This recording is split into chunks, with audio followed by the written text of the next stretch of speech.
여러분 안녕하십니까? 한국 밖에서 본 한국 강희애 신입니다. 오늘은 그 4.3 제주 사태, 사실은 정확하게 이름을 붙이기도 힘들어서 못했었던 그 내용을 미국에서 보도를 하고 있는데, 지금이 4월 3일도 아닌데 보도를 합니다. NPR 방송 등에서 전하고 있는데, 과연 우리가 많이 자세히 알고 계시는 분들도 계시고 어렴풋이 알고 계시는 분들도 계실 텐데, 제주 4.3 사태를 왜 미국에서 보도를 하는가?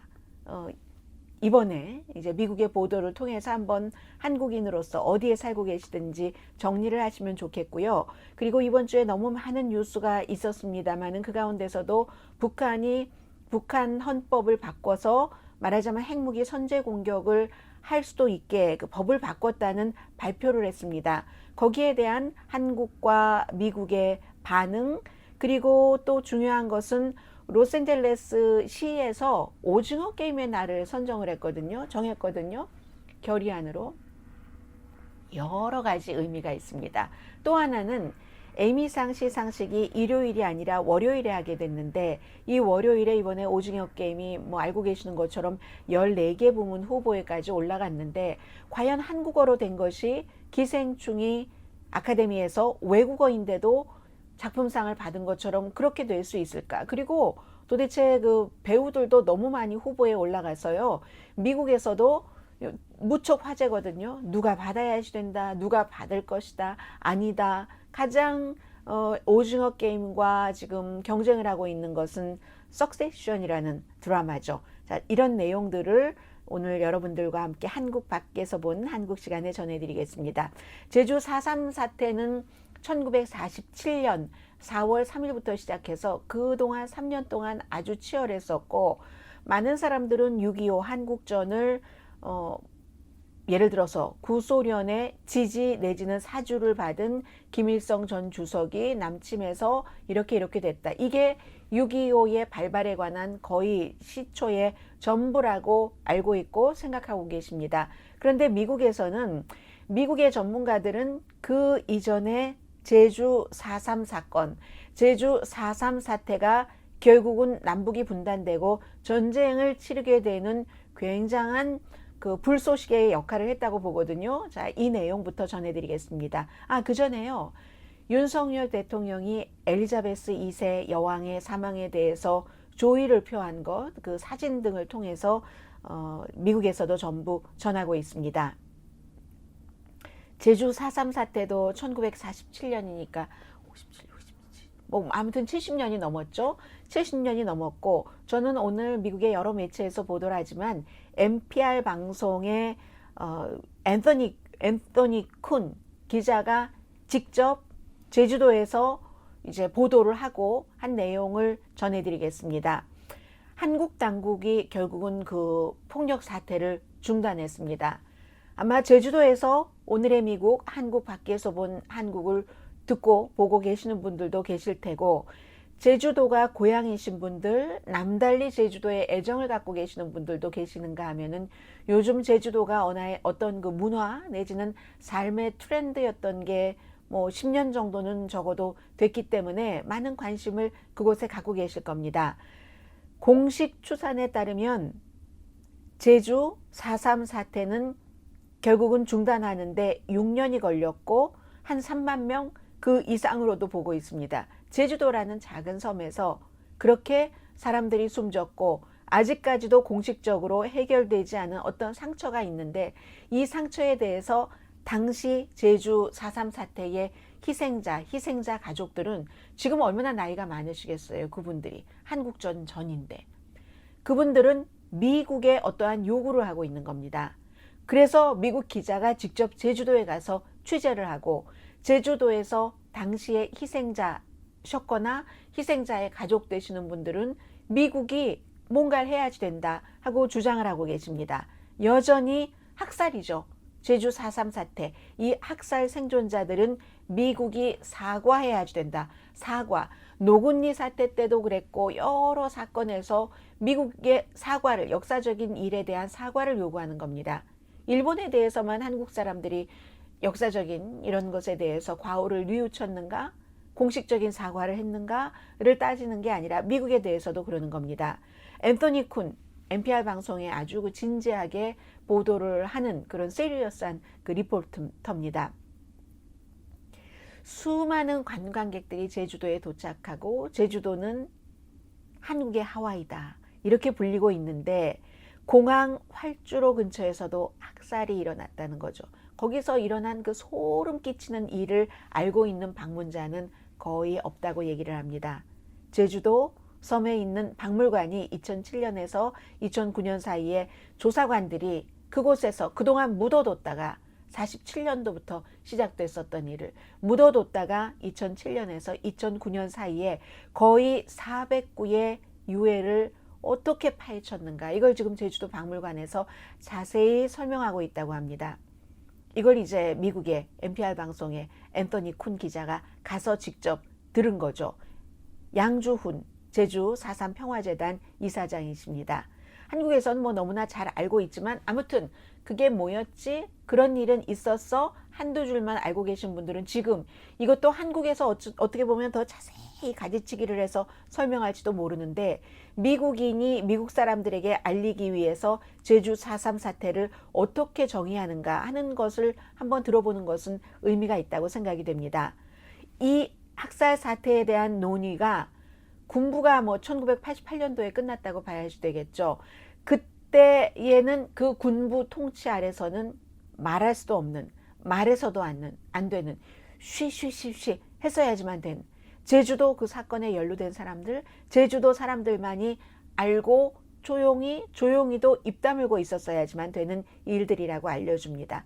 금기, 말 그대로 금기입니다. 유해 수색이 2006년에 시작이 돼서 2007년부터 2009년 사이에 굉장히 활발하게 됐는데 지금 인터뷰를 하신 분들은 모두 양주훈 그 이사장이신가요? 평화재단 이사장을 포함해서 통역사가 전부 통역을 했습니다. 60년 이상을 날마다 그 비행기에 타고 수많은 사람들이 제주도 관광지라고 오고 하는 그 동안에 그 활주로 옆에 수많은 시신들이 60년 동안 누워 있었습니다.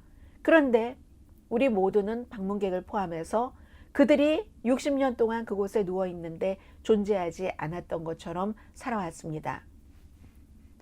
다행히 민주정부가 들어서고 나서 복구할 수가 있었습니다.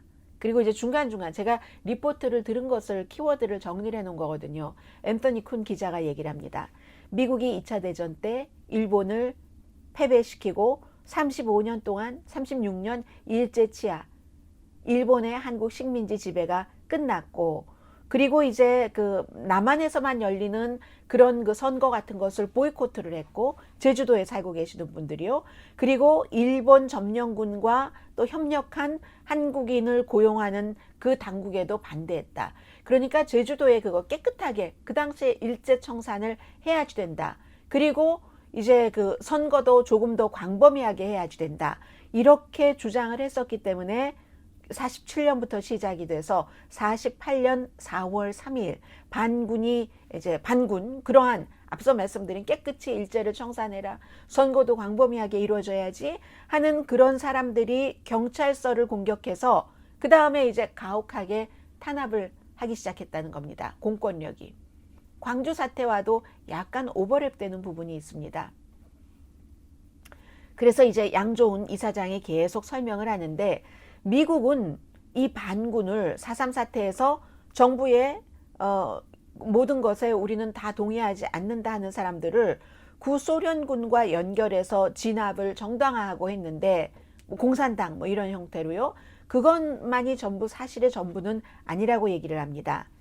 쿤 기자가 다시 나레이션을 합니다. 1949년도 이제 48년도 4월 3일에 시작해서 제주도 북쪽 마을에 완전히 폭력이 들이닥쳤는데 그 당시에 고 완순 씨 9살이었습니다. 지금은 몇 살이시겠어요? 반군이 군인 2명을 죽였답니다. 그때. 그래서 이 고 완순 씨와 마을 사람들이 학교 운동장에 갇혔는데 고 완순 씨는 이게 도대체 어떻게 되는 일인지 학교 운동장에 갇혀 있으니까 이렇게 좀 바깥을 보려고 일어서고 했었던 그 뚜렷한 기억들을 얘기를 하고 있습니다. 곤봉 뭐 당연히 뭐 일제 끝나고 나서 금방이었으니까 기억이 나시죠? 곤봉으로 본인이 그 견갑골을 맞아서 땅에 쓰러지셨답니다. 어린아이가 이렇게 보려고 하니까 가만히 있어 뭐 했었겠죠? 그래서 지금도 한 팔을 여전히 올릴 수 없다고 미국의 NPR 기자에게 얘기를 합니다. 그리고 한 병사가 와서 뭔가를 막 외치더니 갑자기 총성이 울리고 남자들의 머리들이 사라져 버렸답니다. 그게 신호였던 듯 기관총도 발사되기 시작했다 하면서 이 고한순 씨가 뭐 따다다다다다다 이 총소리를 소개를 음성으로 했었다는 거죠. 그때 고한순 씨가 3살 된 남동생을 포함해서 수십 명의 대가족이 사망을 했었다. 그때 그 사건에 대한 그 기억을 그림으로 그려서 관광객들에게 고한순 씨는 보여주신답니다. 그런데 개인적으로 미국에서 사과를 받은 적이 없다는 겁니다. 왜 미국이냐? 당연히 짐작을 하시겠지만 잠시 뒤에 말씀을 드리겠습니다. 그리고 또 어떤 경우에는 무슨 뭐 우리가 많이 얘기했었던 단어들 있잖아요. 뭐 공산당과 함께 합세를 했네, 빨치산이네, 누구네 딸이 무슨 뭐 빨치산 남자를 사랑해서 산으로 들어갔네, 이런 많은 스토리들 있잖아요.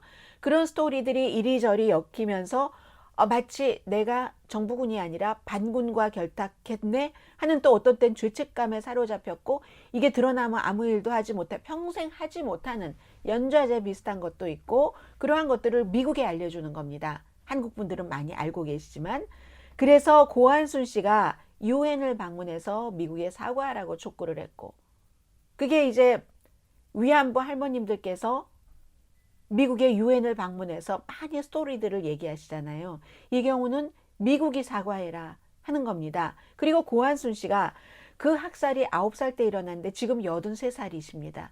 제가 돈이 필요하겠습니까? 내가 그런 걸 바라고 이렇게 힘들게 미국까지 뭐 비행기 타고 이런 일을 하는 게 아닙니다. 내가 필요한 것은 이제 살아보니까 살 날이 얼마 남지 않아서 이제 와서 보니까 진실한 인간적인 사과, 가까이 와서 내 손을 잡아주는 겁니다. 이렇게 얘기를 하고 있는데 피해자, 역사가들, 언론인들은 미국 기록 보관서, 요즘 너무너무 유명하죠. 내셔널 그 아카이브에서 미국이 제주도나 제주도에서 살인을 지시했다는 증거를 찾지 못했다는 겁니다. 많은 사람들이 미국에까지 와서 어떻게 했는가, 그 당시에 미군정이 어떻게 했는가 하는 걸 봤더니 그렇지만 찾지는 못했지만 쓰여진 글씨로 찾지 못했지만 그분들은 섬에 있는 미군 고문들이 무슨 일이 일어났는지 다 알고 있었다고 믿고 있다는 겁니다. 뭐 광주 사태와 비슷하잖아요. 알고 있으면서도 묵인했다? 아니면 그것을 묵인 그 이상인가? 이런 얘기를 지금 하고 계시는 겁니다. 여기에서 이제 앤서니 쿤 기자의 그 더 딥한 게 나오는데 미국 사람이 나옵니다. 존 메릴이라고 지금은 이제 존스 홉킨스 대학교에서 뭐 연구를 하고 있고 전에 국무부에서 일하고 계셨습니다. 존 메릴 씨가 얘기하기를 우리 그 당시에 미국의 목표는 제주도를 진정시키는 거였다. 이걸 더 이상 폭력이 일어나지 않게 하기 위한 것이고 그리고 우리 미국이 했었던 것은 오로지 폭력을 줄이기 위한 명령을 내리는 것이다. 이렇게 얘기하는데 그런데 사람들은 미군이 폭력을 줄이기 위해서 어떻게 노력을 했는가에는 별로 신경을 쓰지 않고 미국이 하지 못하게 했으면 하지 못했을 텐데 미국이 그걸 묵인했으니까 그렇게 된 거 아니야 라고 주장을 한다고 미국인이 미국의 입장에서 얘기를 합니다. 다시 NPR 방송의 앤서니 쿤 기자입니다. 한국 정부가 조사한 것에 따르면 경찰, 군인, 그리고 우익, 군사조직이 희생자 84%를 숨지게 했다는 겁니다. 그리고 정부에 반대했었던 반군이라고 할 수 있겠죠. 미국 말은 그렇게 표현을 했습니다. 반군이 나머지를. 그러니까 반군은 피해자였지 가해자의 역할은 아주 조금 했다는 거죠. 그래서 이제 이 존 메릴 교수가 이 제주 사태의 역사적인 의미의 일부는 이게 한국 전쟁을 일으킨 근본적인 원인이었다, 원인의 부분이었다라는 것을 설명한다고 강조를 하고 있습니다. 이 3년 동안 48년, 47년도에 정확하게 시작했으니까요. 그 내전으로 정말 많은 사람들이 숨졌고 한반도는 여전히 화약고로 남았잖아요. 몇백만 명이 숨졌잖아요. 그 이후에 한국전이 일어나서.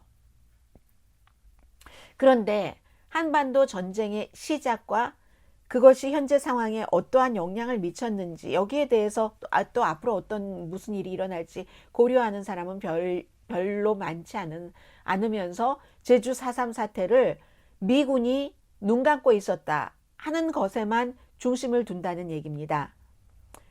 다시 앤서니 쿤이 얘기를 합니다.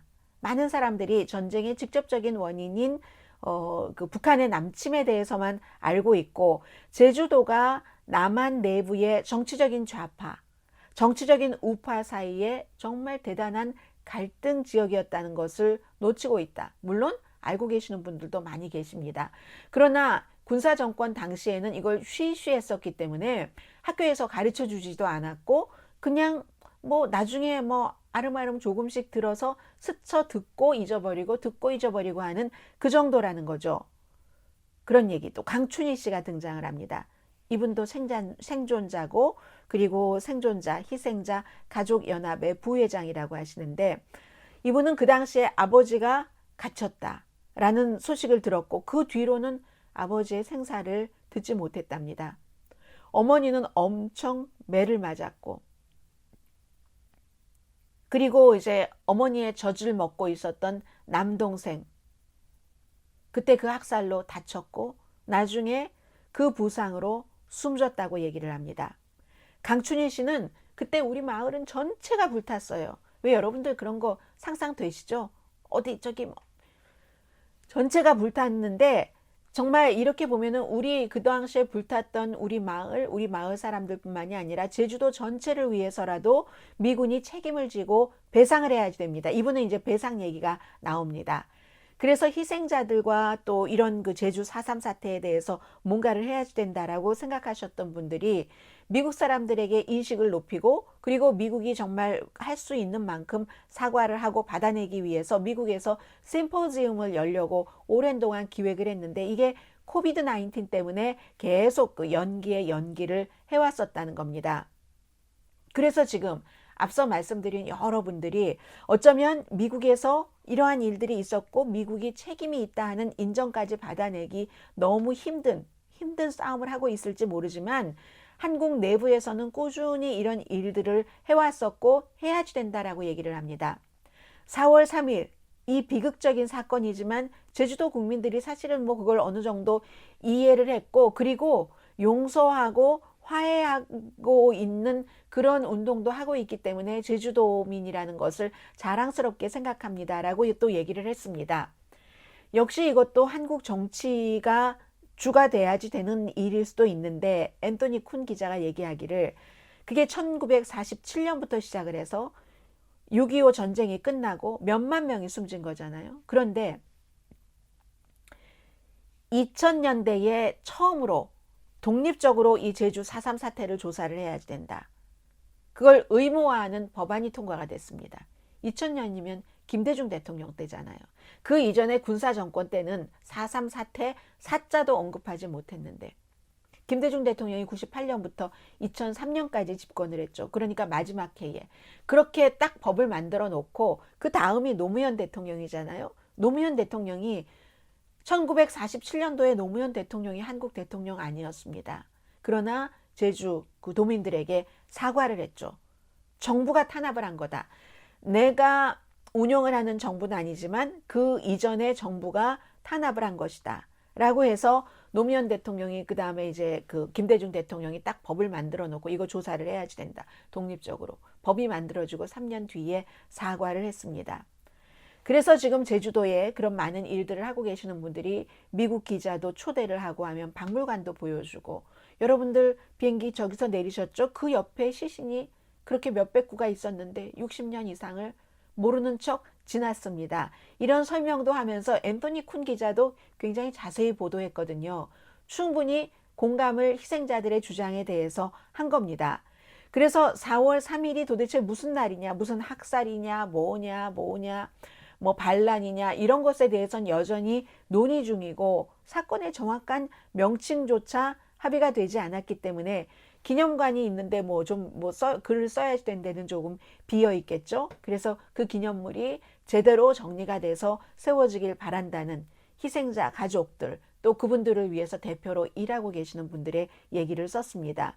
그래서 어떻게 보면은 어떤 사람은 폭동이다 라고 정의하고 싶어 하고, 어떤 사람은 무장 시위다, 어떤 사람은 그냥 단순한 그냥 일이야 라고 하고 있지만 사람들이 몇만 명이 숨졌습니다. 그 작은 섬에서. 그렇게 되는 경우는 역사가 이 기념비에도 써야지 될 말을 적어야지 될 정도로 정리를 하고 넘어가야지 된다는 거죠. 이름 없이, 사건이 이름도 없이 묻힐 수는 없다는. 그래서 진상규명이죠. 말 그대로 진상규명. 화해는 이미 시작됐다고 하니까 그런 빛이 비춰지면서 오히려 이 이름 짓기도 이게 무엇이냐 하는 그것도 좀 쉬워졌지만 완전하게 된 것은 아닌 것 같고요. 이런 일들을 앤토니 쿤 기자가, NPR 기자가 제주도에서 보도를 했습니다. 제가 이번 주에 그 한국에 관련해서 가장 좀 인상 깊게 들었던 건데, 오늘의 미국 정규 방송 시간에 하도 미국 뉴스, 영국 뉴스가 많아서 여러분들께 전해드리지 못했는데, 이렇게 한국 밖에서 본 한국이라는 코너가 마련이 돼서 아주 기쁩니다. 그리고 이 내용은 북한에서 나오는 내용들은 언제나 조금씩 비슷합니다. 어떤 때 그 말의 수위가 조금 더 과격한가, 과격하지 않은가인데 이건 조금 다르거든요. 김정은 위원장이 북한은 절대 핵을 포기하지 않는다. 이건 김정은 위원장이 말을 하지 않았어도 상식적인 사람들은 많이 알고 있었습니다. 비상식적인 사람들이 북한이 핵을 포기할 것이라고 하면서 여러 가지 많은 일들을 벌였지만 누가 보더라도는 아니네요. 상식적으로 또 북한 문제에 관심이 있고 많은 것을 들여다보고 연구한 사람들은 북한이 핵을 포기할 리가 없다고, 문재인 대통령이 그렇게 열심히 김정은 위원장을 만나고 다닐 때도, 트럼프 전 대통령이 열심히 김정은 위원장을 만나고 러브레터를 교환할 때도 북한이 핵을 포기할 리가 없다고 말해왔습니다. 그렇게 생각을 했습니다. 그게 상식적인 거죠. 왜냐하면 외교라는 게 한쪽에서 완전히 100% 포기하지 않는데 어떻게 그게 이루어집니까? 북한을 핵을 가진 주권 국가로 인정하라는 것이고 한국과 미국은 그럴 수 없다는 건데 어떻게 북한이 핵을 포기할 수가 있겠습니까? 이 문제는 김정은 위원장이 핵을 포기하지 않는다라고 말로 하지 않았어도 알 수 있는 일이었으나 이번 주에는 북한이 절대 핵을 포기하지 못하도록 하는 새로운 것을 법으로 보장을 했다고 얘기를 합니다. 돌이킬 수 없는 상태다. 북한의 핵 상태는. 그리고 군대가 처음으로 핵무기를 선제적으로도 자동적으로 쓸 수 있다고도 밝혔습니다. 그 선제적이라는 것은 미국이나 한국으로부터의 공격 위협이 있으면 핵을 선제 공격 무기로 쓸 수 있다 하는 것을 북한이 발표를 한 겁니다. 원래 이 이전에 핵 보유국이다 하는 그 최고 뭐 어떠한 그 명시 같은 것을 한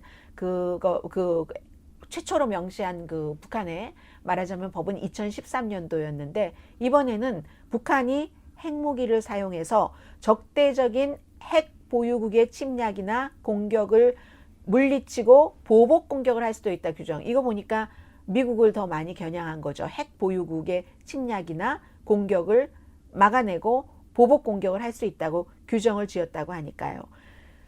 그래서 이 자동으로 핵 타격을 가하도록 규정 지었다. 이런 그 선제 핵 공격을 허용하는 것. 그것도 우리 북한을 공격하는 것이 임박한 것 같다. 이것은 어떤 때는 이 세상에 많은 전쟁이 그렇게 일어났듯이 잘못된 판단일 수도 있잖아요. 한 걸음 그러니까 조금 더 위험한 곳으로 갔다라고 보셔도 크게 틀리지 않을 것 같습니다. 뭐 한국의 킬체인 전략 같은 것 있잖아요. 그런 것을 언급한 것일 수도 있고, 아무튼 북한의 그 장기적인 그 어떤 도발적인 행위에 철저히 준비해야 된다. 이런 얘기들을 그 윤석열 대통령이 되고 나서 많이 얘기를 했고, 김정은 위원장은 이번에 핵무기 정책을 그 법으로 입법한 것의 가장 큰 의미는 핵무기에 대해서 협상이 불가능하도록 돌이킬 수 없는 선을 긋는 거다.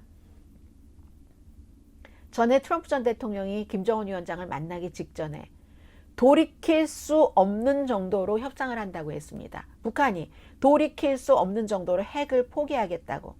지금 반대 말이 나왔잖아요. 북한이 핵무기에 대한 협상이 불가능하도록 우리를 핵을 가진 보유국으로 인정하지 않으면, 그런 어쩌고 저쩌고 핵을 포기해라 하는 협상은 불가능하도록 돌이킬 수 없는 선을 긋는 것이다 라고 얘기를 합니다. 100일을 경제 제재한다고? That's okay. 1000일? 10년? 100년 동안 우리를 경제 제재를 해봐라 이렇게 얘기를 했습니다. 우리는 지금 우리가 겪고 있는 어려움을 잠시 조금 피해보자고 조국의 존립과 인민의 안전을 지키는 자위권을 결코 포기하지 않을 겁니다. 북한으로서는 경제도 너무너무 중요하지만 지금 국가의 자정권을 얘기를 하고 있습니다. 인민의 안전을 얘기를 하고 있습니다. 그것으로는 경제보다 핵이 먼저라는 겁니다. 이 얘기를 지금 북한이 했고요. 해서 지금 참 모호하고도 모호한 상황일 수도 있는데 목적은 하나입니다. 오래전부터 북한이 책임 있는 핵보유국이다. 왜 미국만, 러시아만 핵을 가져? 이스라엘만? 인도, 파키스탄도 있잖아. 프랑스, 영국? 중국은 어떻고? 북한은 왜 가지면 안 되는데 니네들은 수천 기를 갖고 있으면서, 이게 지금 북한이 더 확실하게 얘기를 한 겁니다. 그리고 이러한 일이 있고 난 뒤에 조 바이든 행정부가 어제 이제 그 백악관 대변인이 북한의 그 같은 그 발표를 알고 있다라고 얘기를 하면서, 알고 있는데 그럼에도 불구하고 우리는 김정은 위원장과 언제든지 대화하겠다라고 대화 제안까지 했습니다. 윤석열 대통령은 그 입장 그대로겠죠. 이 부분은 북한이 핵을 포기하기 시작하면 그에 맞는 막대한 경제적인 지원을 할 것이다. 그리고 한국은 여기에 더해서 목요일에 이 같은 그 문제도 불구하고 한국 전쟁으로 인해서 이산가족이 되신 분들, 이산가족 상봉, 북한과의 회담을 제안을 했습니다. 전혀 지금으로서 받아들여지지 않을 것이라고 거의 확신합니다. 지금 이제 아무튼 지역의 긴장도 굉장히 고조되고 있고, 미국의 대선도 있고, 거기에 맞춰서 북한이 새로운 핵실험을 할 것인가 하는 상태에서 절대로 우리는 핵을 포기할 수 없다 하는 김정은 위원장의 발표가 나온 겁니다. 그래서 지금 아무튼 백악관의 대변인이요, 카린 장피에르 대변인이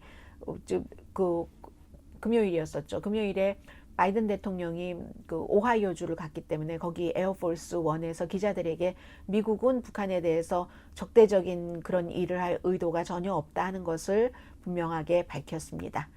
그리고 이번 주에 한국과 미국과 일본의 특사가, 이런 일이 요즘 자주 있어요.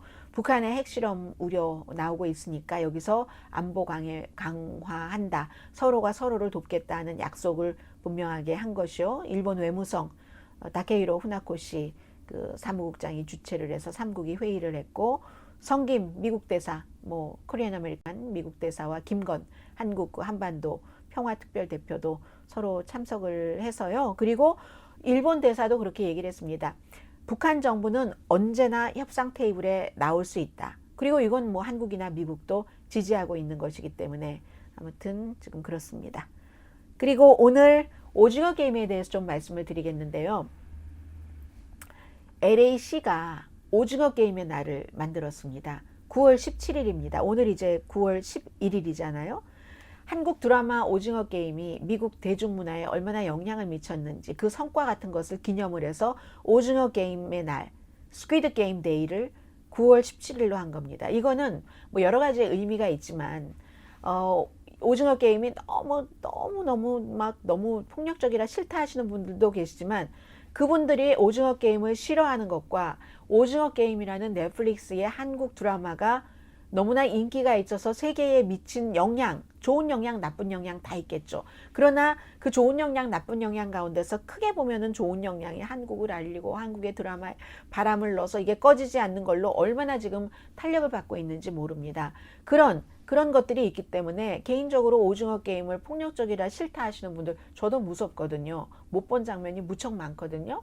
그렇게까지 했어야지 되는가? 그건 또 저의 생각이고, 오징어 게임을 만든 뭐 황동혁 감독이라든가, 뭐 예를 들어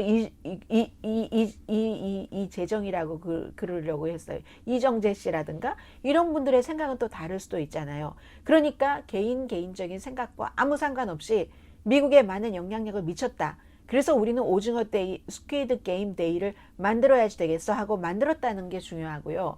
두 번째는 이게 존 리라는 LA시의 벨리 지역 그쪽 지역에 시의원, 코리안 아메리칸 시의원이 있었기 때문에 가능한 겁니다. 그리고 그 같은 시의원들이 코리안 아메리칸으로서 더 힘을 얻게도 오징어 게임이 그런 역할도 하는 거예요. 이 사람이 첫 번째 시의원에 당선된 사람인데 이번에 이제 또 선거 치르죠. 그런데 스퀴드 게임이 그렇게 인기가 있으니까 여기에 대한 어떤 결의안을 만드십시오 해서 본인이 앞장서서 이뤄냈잖아요. 시의원으로서 성과를 낸 것이고, 그런 시의원이 있기 때문에 어쨌든 코리안 아메리칸의 파워를 스퀴드 게임 데이라는 것까지 만들어서 보여준 게 되는 거죠. 미국에서 특정한 드라마를 주제로 공적인 기념일을 제정한 건 아마도 이번이 처음인 것 같다. 존 리 시의원이 그렇게 얘기를 했는데 전 잘 모르겠습니다. 그래서 넷플릭스가 왜 9월 17일이냐, 세계에 공개를 한 날이 그날이기 때문에. 그런데 이게 도대체 비영어권으로서는 드라마 최초의 미국 배우 조합, 스크린 그 조합의 스크린 액터 앤 액트리스 조합의 상도 받았고, 그리고 에미상 작품상 후보에 올라갔잖아요. 에미상 조금 뒤에 말씀을 드리겠습니다. 오징어 게임이 역사를 만든 것 분명합니다. 해외의 드라마에 대해서 갖고 있었던 장벽을 깨뜨렸고, 그리고 뭐 자막 같은 거 보는 것을 사람들을 익숙하게 했고, 그럼으로써 그 뒤에도 너무 많은 것들을 사람들이 보잖아요. 심지어 1800년대에 그 작은 아씨들이라는 그 소설을 한국에서 1800년대니까 저작권 같은 건 없죠 이미. 그걸 한국에서 드라마로 만들잖아요. 그걸 또 미국 사람들이 보잖아요. 작은 아씨들이라는 서구에서 만들어진 그 소설을 바탕으로 만들어진 한국말 하는 한국 배우들이 나오는 드라마를, 이렇게 이 힘이 되는 겁니다. 그래서 이제 오징어 게임 날, 그리고 어제는요 저희 기자도 다녀와서 뭐 여러 가지 뒷얘기들을 해주던데, 오징어 게임의 날을 제정한 것을 기념하는 이벤트가 있었습니다. 어제 LA시에서. 그래서 이제 에릭 가세티 시장도 있었고, 이정재 씨도 왔다고 하는데 왔는지 모르겠어요. 온다고 원래 했었는데 황동혁 감독도 오고, 뭐 제작사 그 사이런 픽처스의 김지연 대표도 참석을 하고 아무튼 했었습니다. 그래서 오징어 게임의 그 파워는 대단하다 다시 한번 말씀드리고, 에미상에 대해서 말씀을 드리겠습니다. 에미상은 이런 영화가 아닌 텔레비전 분야의 아카데미상이잖아요. 미국 텔레비전 예술과학 아카데미가 주최를 합니다. TV 부문 최고의 상 중의 상입니다.